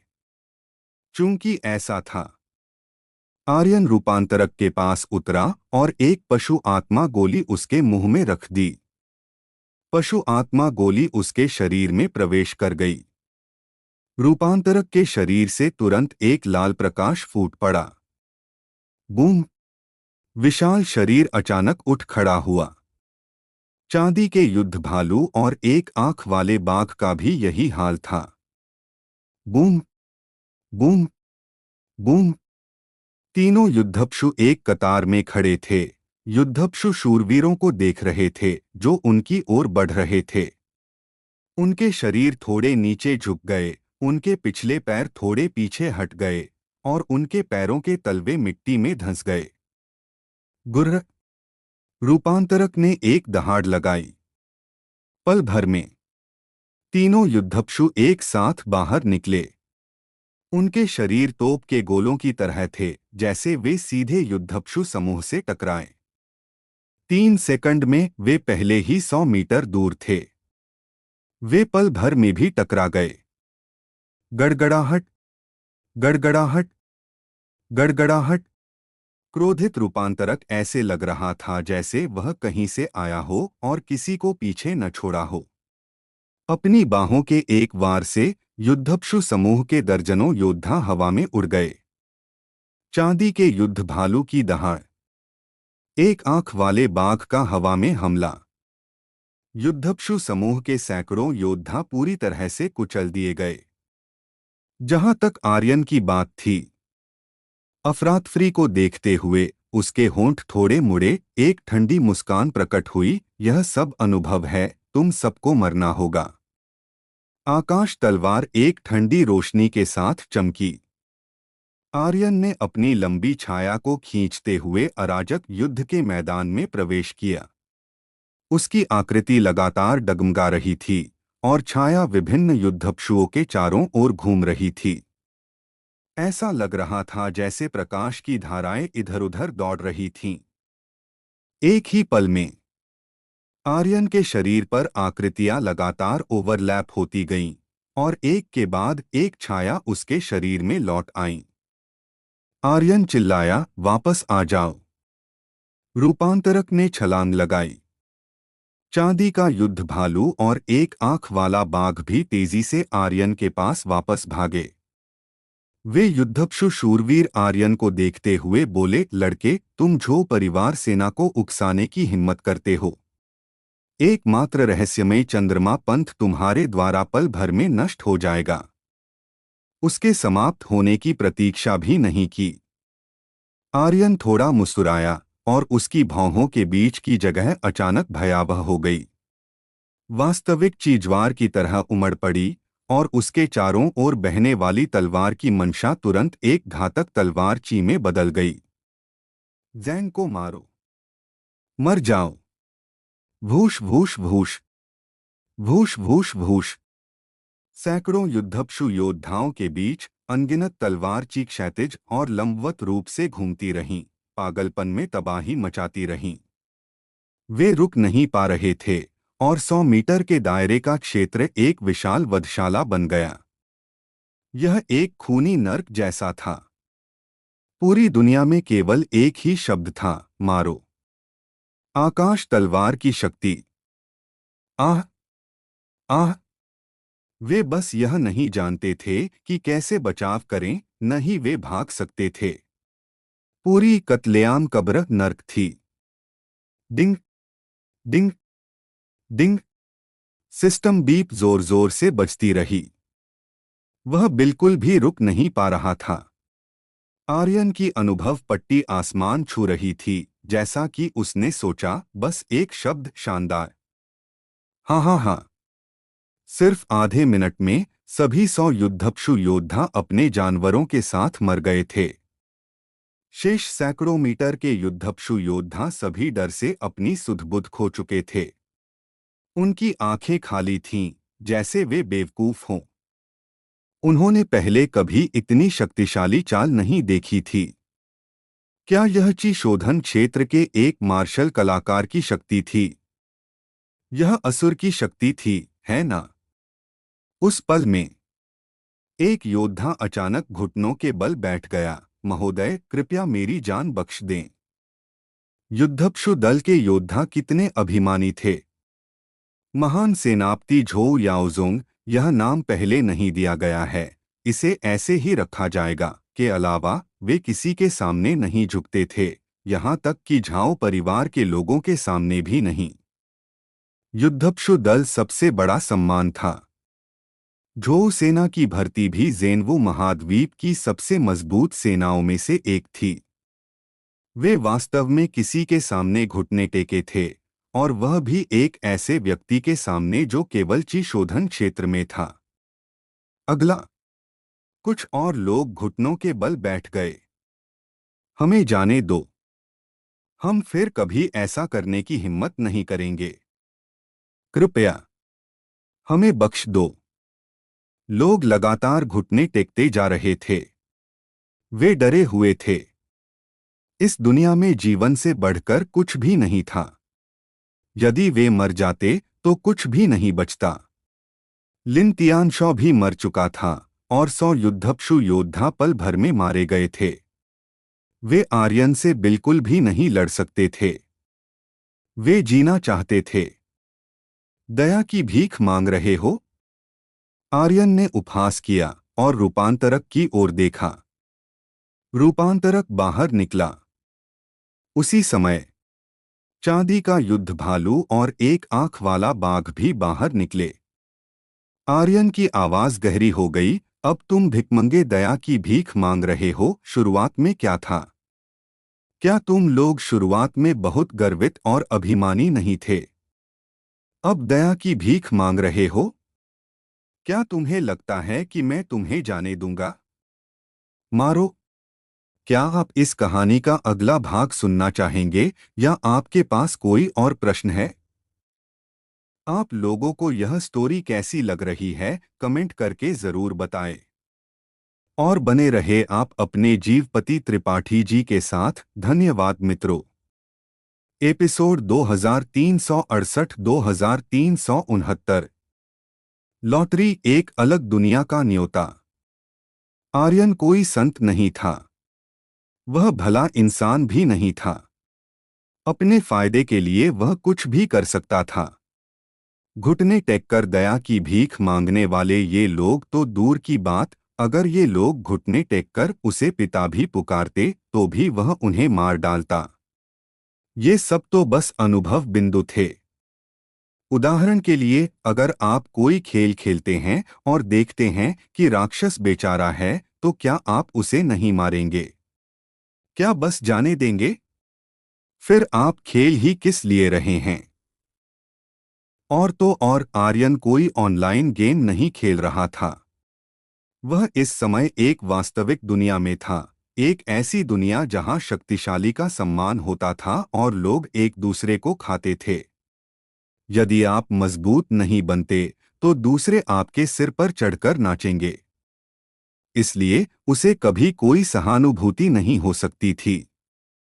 ट्रांसफॉर्मर्स ने रजत युद्ध भालू को पागलों की तरह कुचल दिया और एक आंख वाला बाघ निकास पर पहरा दे रहा था। आर्यन के हाथों में आकाश तलवार लगातार नाच रही थी। पूरा रहस्यलोक एक खूनी नरक जैसा लग रहा था। आह! मुझे बचाओ! हमें बचाओ! आह! डिंग डिंग डिंग! सिस्टम की घंटी बजी। चीखें मदद के लिए पुकारें और युद्ध जानवरों की गर्जनाएं पागलों की तरह आपस में गुथ रही थीं। यह एहसास एक सिम्फनी के चरम जैसा था। वह जुनून, वह जोश और वह रोमांचक एहसास।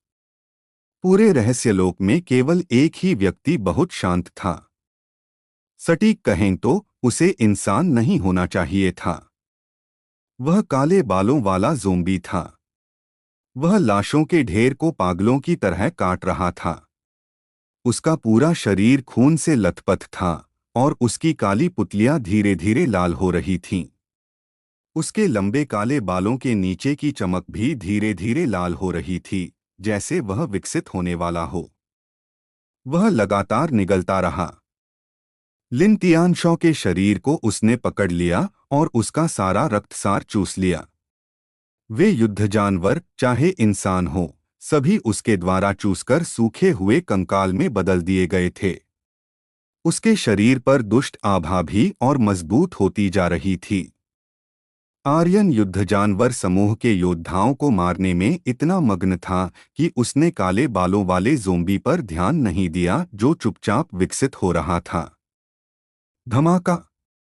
प्रेत तलवार नृत्य! प्रेत तलवार नृत्य! मारो! आर्यन की तलवार की ऊर्जा चली, जिससे लोगों का एक बड़ा समूह हवा में उड़ गया। तलवार की ऊर्जा ने कहर बरपाया, एक पल में 10 से अधिक लोगों को मार डाला और सिस्टम लगातार बजता रहा। डिंग!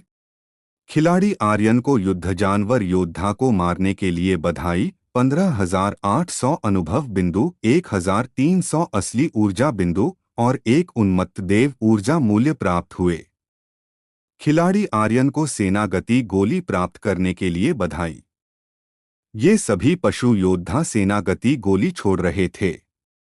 इस तरह की औषधीय गोली विशेष रूप से सेना द्वारा प्रदान की जाती थी। इसका कोई ग्रेड नहीं था, लेकिन यह बहुत शक्तिशाली थी। यह न केवल चोटों को ठीक कर सकती थी, बल्कि यह असली ऊर्जा को भी ठीक कर सकती थी, गति बढ़ा सकती थी और शक्ति बढ़ा सकती थी। खेती हो या युद्ध, वे सभी उच्च श्रेणी की आत्मा की गोलियां थीं। झो और झाओ कुलों ने इसे विकसित करने के लिए बहुत पैसा खर्च किया था। सेना में केवल सैनिकों को ही इसे लेने का अधिकार था। यही कारण था कि वास्तविक मार्शल महाद्वीप के साधना करने वाले कितने भी मजबूत क्यों न हो, वे कभी भी किसी देश से मजबूत नहीं हो सकते थे। कोई भी संप्रदाय कितना भी बड़ा क्यों न हो, क्या वह किसी देश जितना बड़ा हो सकता है? आपके पास कितने भी साधना संसाधन क्यों न हो, क्या आपके पास किसी देश जितने संसाधन हैं? आर्यन को अधिक से अधिक सेनागति गोलियां मिलती गईं, जो धीरे धीरे उसकी आकाशीय अंगूठी में जमा होती गईं। डिंग! खिलाड़ी आर्यन को स्तर ऊपर करने के लिए बधाई। वर्तमान स्तर उत्पत्ति शोधन चरण का पहला स्तर। डिंग! खिलाड़ी आर्यन को उत्पत्ति शोधन क्षेत्र में प्रवेश करने के लिए बधाई। आपको सिस्टम से एक विशेष पुरस्कार मिला है, एक बार मुफ्त ड्रॉ। विशेष पुरस्कार? मुफ्त लॉटरी ड्रॉ। आर्यन गुप्त रूप से खुश था। हे। मुझे सिस्टम से पुरस्कार मिले काफी समय हो गया है। इस बार लॉटरी से क्या मिलेगा? फुफ! आर्यन ने ज्यादा नहीं सोचा। वह अब बहुत उत्साहित था। जब वह फिर से स्तर ऊपर हो गया तो वह उत्साहित कैसे न होता। यहाँ तक कि वह काले बालों वाले ज़ोंबी के बारे में पूरी तरह से भूल गया था, जो धीरे धीरे मजबूत हो रहा था। ये योरोंग और शियाओ डाई दोनों पत्थर के दरवाजे में प्रवेश कर चुके थे। अंदर क्या चल रहा था? आर्यन एक पल के लिए इसे भूल गया था। लॉटरी, विचार चला और आर्यन ने लॉटरी शुरू की। बड़ा पहिया पागलों की तरह घूमने लगा। आधे मिनट बाद पहिया धीमा हो गया और थोड़ा थोड़ा हिलने लगा। अच्छी चीजें छूटने के बाद आर्यन ने फिर से आह भरी और जब उसने अपने सामने अच्छी चीज देखी तो उसने एक उत्साहित अभिव्यक्ति प्रकट की। रुको रुको रुको रुको। डिंग। खिलाड़ी आर्यन को दूसरे लोक का निमंत्रण पत्र प्राप्त करने के लिए बधाई। क्या? जो चीज उसने निकाली थी उसे देखकर आर्यन थोड़ा भ्रमित था। दूसरे लोक का निमंत्रण पत्र? क्या मैं पहले से ही किसी और लोक में नहीं हूं? क्या मुझे किसी और लोक में जाना होगा? धत तेरे की सिस्टम, तुम क्या बकवास कर रहे हो? वह स्पष्ट रूप से किसी और लोक में था। वह किसी और लोक में कैसे जा सकता था? आर्यन थोड़ा भ्रमित था। उसके बाद उसने दूसरे लोक के निमंत्रण पत्र के गुणों की जांच करने के लिए सिस्टम खोला। वस्तु: दूसरे लोक का निमंत्रण पत्र, मिशन श्रेणी। विवरण: किसी प्रकार के आवाहन, भीख मांगें, प्रार्थना करें। कमांड प्राप्त करने के बाद दूसरे लोक का निमंत्रण पत्र सक्रिय हो जाएगा। खिलाड़ी स्वतंत्र रूप से यह चुन सकता है कि प्रवेश करना है या नहीं। विवरण 2: यह वस्तु एक बार उपयोग की जाने वाली वस्तु है और इसे दूसरी बार उपयोग नहीं किया जा सकता है। विवरण 3: निमंत्रण पत्र में दूसरे लोक में ब्रह्मांड के सभी तल शामिल हैं। स्वर्ग लोक, पाताल लोक, सूर्य लोक, देवलोक। पृथ्वी। आर्यन को किसी और चीज की परवाह नहीं थी, बस आखिरी वाला, पृथ्वी। आर्यन चौंक गया, जैसे उसे बिजली का झटका लगा हो। पृथ्वी, पृथ्वी। क्या क्या क्या पृथ्वी पर वापस जा सकता हूं? सचमुच? क्या यह सचमुच संभव है? सिस्टम: मैंने ज्यादा किताबें नहीं पढ़ी हैं, मुझसे झूठ मत बोलो। पृथ्वी: अगर वह अपनी साधना के साथ वापस जा पाता तो क्या वह अद्भुत और शानदार नहीं होता? अचानक आर्यन अत्यधिक उत्साहित हो गया। वह एक पारलौकिक था और उसे वर्तमान दुनिया पसंद थी, लेकिन आखिरकार उसकी आत्मा पृथ्वी से आई थी। कितने भटकने वाले घर लौटकर देखना नहीं चाहते। हालांकि वह अपने दिल में यह भी जानता था कि दूसरे लोक का निमंत्रण पत्र एक बार उपयोग होने वाला था। एक बार समय पूरा हो जाने पर उसे वापस बुलाया जाएगा। लेकिन पृथ्वी पर एक बार वापस जाकर देखना अच्छा था, भले ही वह एक दिन या एक घंटा ही क्यों न हो। गल्प। आर्यन ने भारी घूंट भरा। अचानक आए निमंत्रण पत्र ने उसके दिमाग को गड़बड़ कर दिया था। वह अब निमंत्रण पत्र के जागरण की उम्मीद कर रहा था। अंधेरे आकाश को देखते हुए आर्यन ने सोचा, काश मैं एक बार पृथ्वी पर लौट पाता। धमाका। ट्रांसफॉर्मर ने अपनी मुट्ठियां भींच लीं और जोर से हमला किया। अंतिम युद्ध, जानवर योद्धा मारा गया। इसी समय काले बालों वाला ज़ोंबी ने लाश के सख्त होने का इंतजार नहीं किया और तुरंत हमला कर दिया। एक जोरदार चूसने के साथ रक्तसार सूख गया और शरीर तुरंत एक सूखे हुए कंकाल में बदल गया।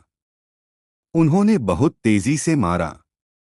काले बालों वाला ज़ोंबी भी बहुत तेजी से चूसा। अंतिम लाश को चूसने के बाद काले बालों वाले ज़ोंबी की आंखें लाल हो गईं और उसने आकाश की ओर एक गर्जना की। दहाड़। उसके शरीर से एक अतुलनीय रूप से घना आभा फट पड़ा। वह अतुलनीय रूप से क्रूर था।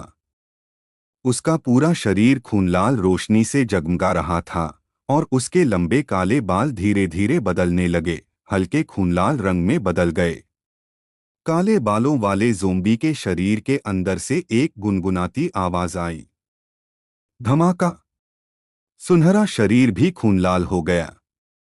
वह और भी भयावह था। बड़े आदमी ने आर्यन को चकित होकर देखा और जोर से कहा, मालिक, वह राक्षस विकसित हो गया है। आर्यन की अभिव्यक्ति बदल गई। काले बालों वाले ज़ोंबी को देखते हुए उसका दिल तुरंत डूब गया। यह बुरा है। इसी समय ट्रांसफॉर्मर पहले ही आगे बढ़ चुका था। क्या आप जानना चाहेंगे कि आर्यन आगे क्या करेगा या इस विकसित ज़ोंबी का सामना कैसे करेगा? आप लोगों को यह स्टोरी कैसी लग रही है, कमेंट करके ज़रूर बताएं। और बने रहे आप अपने जीवपति त्रिपाठी जी के साथ। धन्यवाद मित्रों। एपिसोड 2370, अध्याय 2370, प्रेत का विकास, नाग देवता का आह्वान। अत्युत्साहित आर्यन भी कुछ ज्यादा ही लापरवाह हो गया था। उसे उम्मीद नहीं थी कि 1 घंटे से भी कम समय में वह काले लोम वाला प्रेत वास्तव में विकसित हो जाएगा। आर्यन ने अपने चारों ओर पड़े सूखे हुए शवों को देखा और उसकी खोपड़ी सुन्न पड़ गई। मैं बहुत लापरवाह था। धम्म, धड़ धड़ धड़। काले लोम वाले प्रेत के शरीर पर हो रहे विकास को देखकर ट्रांसफॉर्मर्स आगे बढ़े। इस अवसर का लाभ उठाकर काले लोम वाले प्रेत को गिराना चाहते थे। जब आर्यन ने विशाल ट्रांसफॉर्मर्स को आगे बढ़ते देखा तो उसने तुरंत चिल्लाया, ऊपर मत जाओ, मत जाओ। बूम! ट्रांसफॉर्मर्स ने अपनी मुट्ठियां कसीं और उसकी दाहिनी मुट्ठी नीचे धंसी। किंग कॉन्ग मुक्का। शुआ! मुक्के से निकली हवा एक भयंकर बिजली के समान थी। एक मुक्के से अंतरिक्ष विकृत होने लगा। इस मुक्के की शक्ति बहुत भयंकर थी।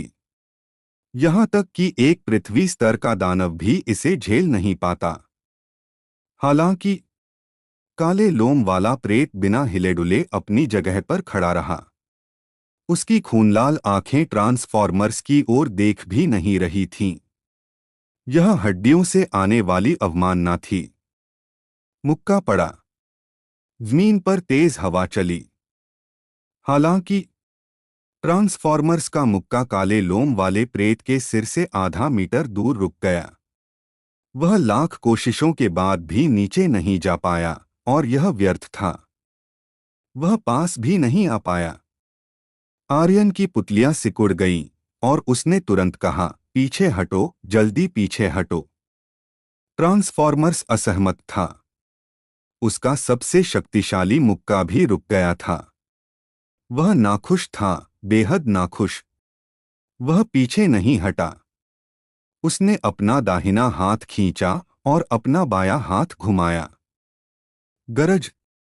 यह बुरा है। आर्यन की आंखें तन गईं। ट्रांसफॉर्मर्स का बायां हाथ शक्ति की एक रेखा खींचते हुए काले लोम वाले प्रेत की छाती की ओर बढ़ा। यह भी इसी क्षण था। आधा मीटर की दूरी एक शक्तिशाली बल द्वारा अवरुद्ध कर दी गई थी। यह पूरी तरह से आगे बढ़ने में असमर्थ था और काले लोम वाले प्रेत के चेहरे पर एक पलक भी नहीं झपकी। यह मजबूत आत्मविश्वास के कारण था। यह रक्षा, यह शक्ति।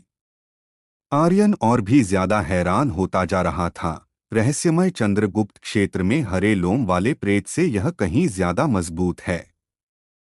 यह कब्र बहुत अजीब है। कौन ऐसी कब्र में ऐसा राक्षस रखेगा? अब उसे और भी ज्यादा यकीन था कि यह कब्र नदी जाति के नंबर 1 युद्धदेव नदी नाग की कब्र नहीं थी। ये प्रेत वास्तव में लाशों से नहीं बने थे।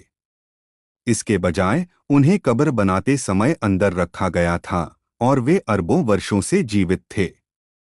पीछे हटो, जल्दी, जल्दी, जल्दी।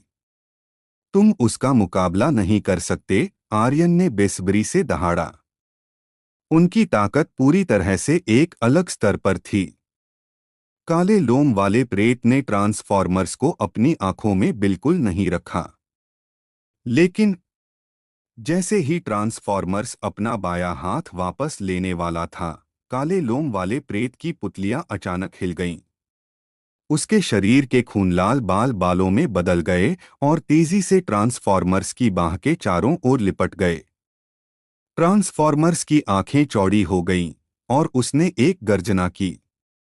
उसकी बाईं बाह की मांसपेशियां अचानक फूल गईं और हरी नसें उभर आईं। एक स्तर 9 दानव पशु की ताकत पूरी तरह से प्रदर्शित हुई। लेकिन कितनी भी कोशिश कर ले, वह अपनी बाईं बाह को बाहर नहीं निकाल पाया। इतना ही नहीं, ट्रांसफॉर्मर्स को ठंडे पसीने छूट गए। वे पतले बाल उसके मांस में घुस गए और उसके बाहों पर चढ़ गए, ऊर्जा को तेजी से सोखने लगे। वो आह! यह असहनीय दर्द था। ट्रांसफॉर्मर्स का पूरा शरीर कांप रहा था। यह देखकर आर्यन ने जरा भी संकोच नहीं किया। एक जबरदस्त छलांग के साथ उसने आकाश तलवार को बाहर निकाला और ट्रांसफॉर्मर्स की बाह पर जोर से वार किया। गरज! ट्रांसफॉर्मर्स ने एक खून खराबे वाली चीख निकाली। हालांकि यह बहुत दर्दनाक था, एक और भी ज्यादा दर्दनाक एहसास समाप्त हो गया था। खून बह निकला और ट्रांसफॉर्मर्स भी तेजी से पीछे हट रहा था। उसका पूरा बायां हाथ उड़ गया और जमीन पर गिर गया। उसकी बाईं बाह पर काले बाल घने थे। मांस का एक निशान भी नहीं बचा था। यह सब खा लिया गया था। यह बेहद डरावना था। अगर वह कुछ सेकंड धीमा होता तो ट्रांसफॉर्मर्स अपनी जान गंवा देता। अपनी जान बचाने के लिए एक हाथ तोड़ना। आर्यन ने ट्रांसफॉर्मर्स को कुछ गोलियां दीं और तुरंत कहा, जल्दी से इसे खाओ। उसी समय आर्यन ने काले लोम वाले प्रेत को देखा। उसकी आंखें भयावह थीं। तुम आखिर किसकी कब्र की रखवाली कर रहे हो? कौन तुम्हारी जैसी चीज कब्र में रखेगा? उसे निश्चित रूप से विश्वास नहीं था कि यह अंधकार नाग की कब्र थी। किसी भी विशेषज्ञ की कब्र में ऐसा दुष्ट राक्षस नहीं होता। इसके अलावा इस तरह का प्रेत यह करोड़ों वर्षों के बाद भी नहीं मरता। एक बार जब यह बेड़ियों को तोड़ देता है और उसे पर्याप्त रक्तसार मिल जाता है तो यह पिछले करोड़ों वर्षों की अपनी सारी साधना को बाहर निकाल देगा। इतने कम समय में विकसित होना। अगर वह बाहर निकलता तो पूरी रहस्यमय चंद्र पर्वत श्रृंखला शायद उसके द्वारा सूख जाती। कोई भी ऐसे राक्षस को कब्र में नहीं जाने देगा जब तक कि यह महान कब्र खुद एक जाल न हो। काले लोम वाले प्रेत की आंखें भयावह रूप से हिल गईं क्योंकि उसने आर्यन को देखा।